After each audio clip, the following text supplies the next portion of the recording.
Microsoft Teams offers the ability to add some personality and humor to the messages that you post. You can add both emojis and stickers to your messages. So first, we'll need to compose a new message. I could reply to an existing thread just by clicking on that box, and now I'm in a text field. And what I want you to look at are these 5 buttons that appear below the text field, which I can see here if I'm replying to a thread, or if I just start a new conversation by clicking on the text box at the bottom of the window. Again, we see those same 5 buttons. In another movie, we talked about one of these buttons, the button to expand the text box to add some formatting. In other chapters in this course, we'll talk about attaching files, which is represented by this paperclip icon, and we'll also talk about meetings, which you can get to with this camera icon. Those will be covered in other chapters, so that leaves us with these 2 buttons, the emoji button and the sticker button. You see, when you communicate in a text-based format, it's very easy for emotional context to be lost. I might write a message like this. You might intend to say something lighthearted, but it could be misinterpreted as angry because text does not communicate a tone of voice. And in that case, you might choose an emoji to clarify your intent. So before I send this message, I'm going to click on this little happy face button to browse through the emojis.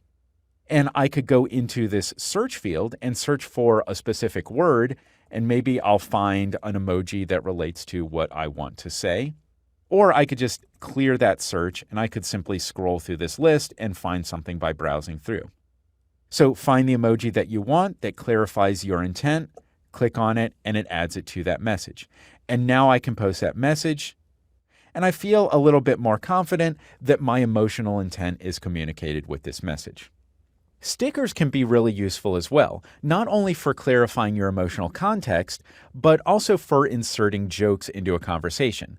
Now, this really depends on your organization's culture, but some people really enjoy dropping some humor into their messages.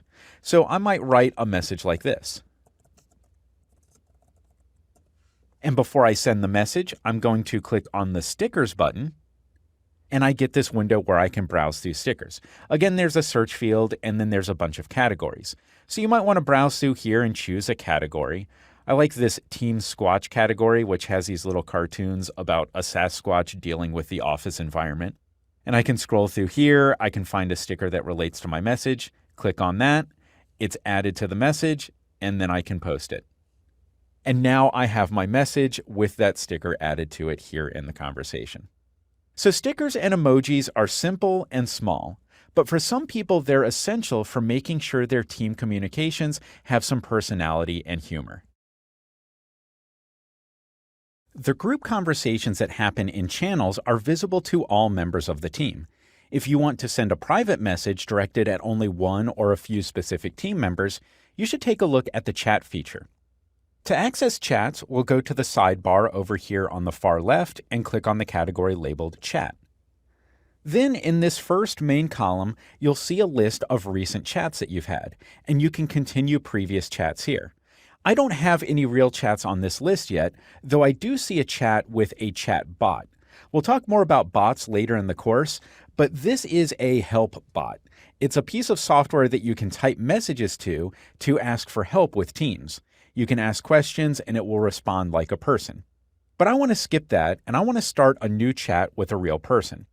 So to start a new chat, I'm going to hit this compose button up here at the top of this column. And then I get a to field so I can type in the name of the person that I want to talk to. And again, I'm searching through the people in my team. So I want to send a message to Stuart. So I'll start typing his name, it finds him, so I can just click on him, and now he's been added as a recipient for this chat message. But you can send a chat message to one person or multiple people. So if you have more people you want to add to this, you can keep typing and searching for their names as well. So let's add Leah to this as well. I'll select her, and now I have 2 recipients. If I wanted to remove one, of course, I could hit the X next to their name, or I can continue adding more people.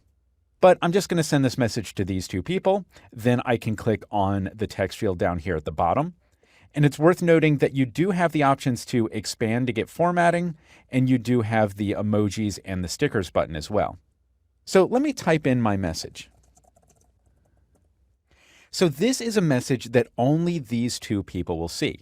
It's not going to go out to the rest of the team. So if there's something that's very focused that you want to keep private or you don't want to bother the other members of your team with, you can type that in here. And of course, I'll press enter and it sends that message to those people.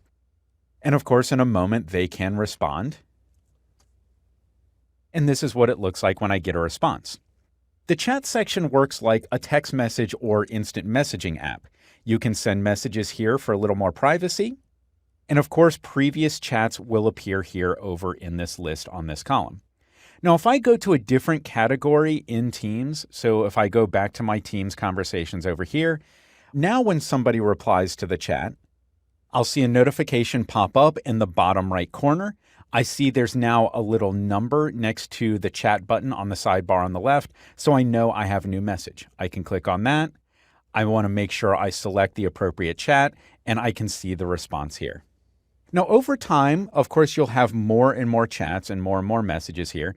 So if you ever need to find something that you cannot locate at a glance, there is a search field up here at the top. So if I click on that and maybe search for the word desks and hit return, it will find the messages that I have here in this chat. And of course, you can clear the search just by hitting the X next to that field and go back to the normal chat interface.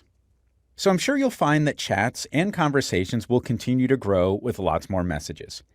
Team channels and chats may become your primary location for communicating with your team. As projects finish, team members move around and conversations come to a natural conclusion. You may want to keep things clean by deleting old content and managing your team members. I want to start by making a second team. So over here on the sidebar on the far left, I want to make sure I'm on the Teams category. Then I can go down to the bottom of this column and add a new team. Now we've seen this process before, so I'm going to go through this fairly quickly. I'm going to call this team Marketing. And then I just want to add one person to this team. So I'll add Leah. And then I'll hit Done here. So now I have a second team. And you can make as many teams as you want, and they'll all be listed here in this category. So now that I have two teams, I can look at some of my management options. When you look at the name of any of your teams, you should see a button on the right side. It's got three little dots. And when you click on that, it opens up a menu. There are lots of options here for managing your teams. First, there's this option, Remove Favorite. Now, I never marked this team as a favorite, so what's up with that? Well, by default, when you create a team, it's automatically considered a favorite. If you look above my listed teams, there's actually a category header here called Favorites. Some people never notice this, and some never need to. If you decide that you're finished with a team, instead of deleting the team, you may want to keep it around just in case you need to refer to those conversations in the future. But you might want to remove it from your favorites list so it won't be up front in your field of view. So all I need to do is go into this menu, choose Remove Favorite, and at first it may look like that team is gone. But look at what happened here. I've got my Favorites category, and now I have this new category called More. And if you hit that triangle next to it, it opens and closes. So you may see something like this where it looks like that other team is gone until you open up the More category and you can see it. So any team that you don't want to be visible quite so obviously, you can turn off that favorite option and it puts it in this More category. And if you ever want to pull it out of the More category and put it back into Favorites, you just click on that button to open up the menu, mark it as a favorite, it leaves that More category, and now it's back here in Favorites. And if you have nothing left in the More category, then that category header just goes away. But of course, you may want to actually delete a team completely, and that's fine too. All you need to do is click on that button to open the menu, and there's an option here to delete the team. And now it's asking me to confirm. This will delete all of the conversations, all of the channels, and all of the files that have been shared with this team.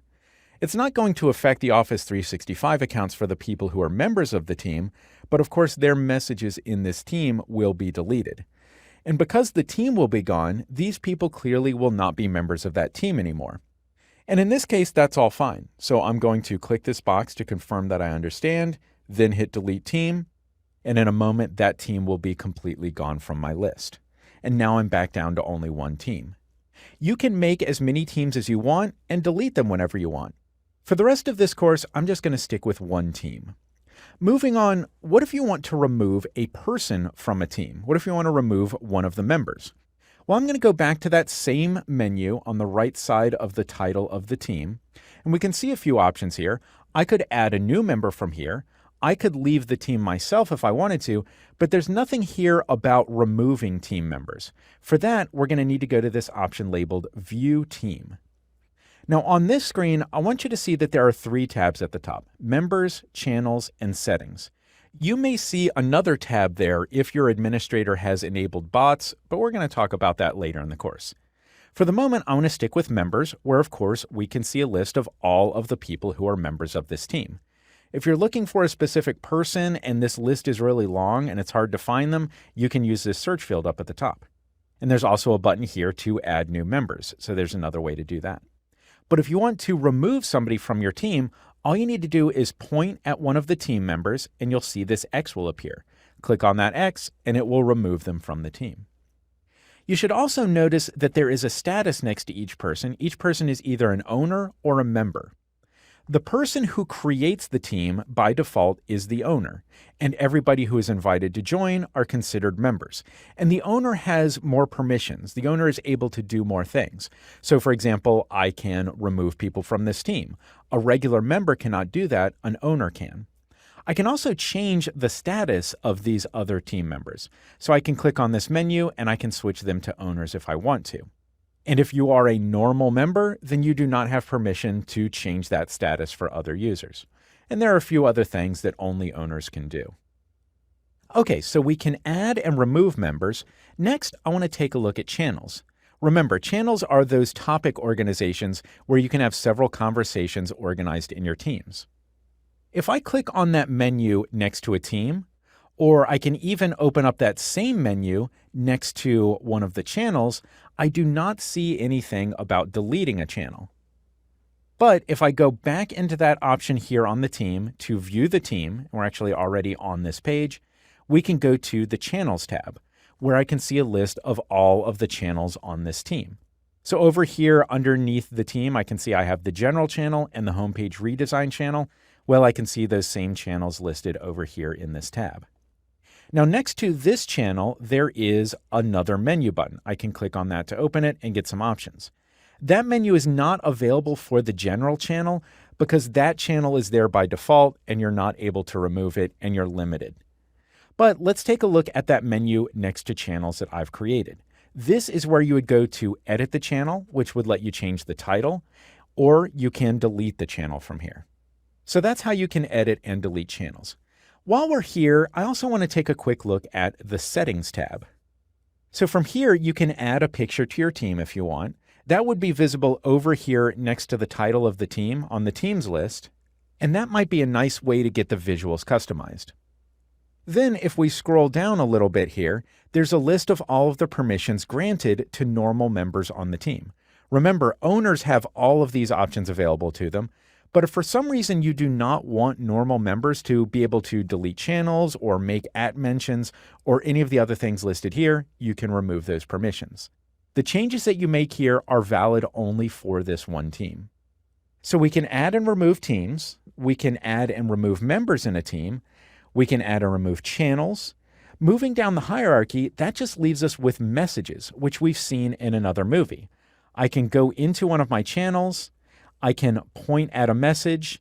Of course, messages that I did not post only have 2 buttons, but messages that I did post will have this menu button. I can click on that and I can edit and delete individual messages.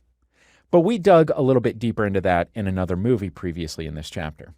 So that should give you all you need to manage and delete teams, team members, channels, and even individual messages. Video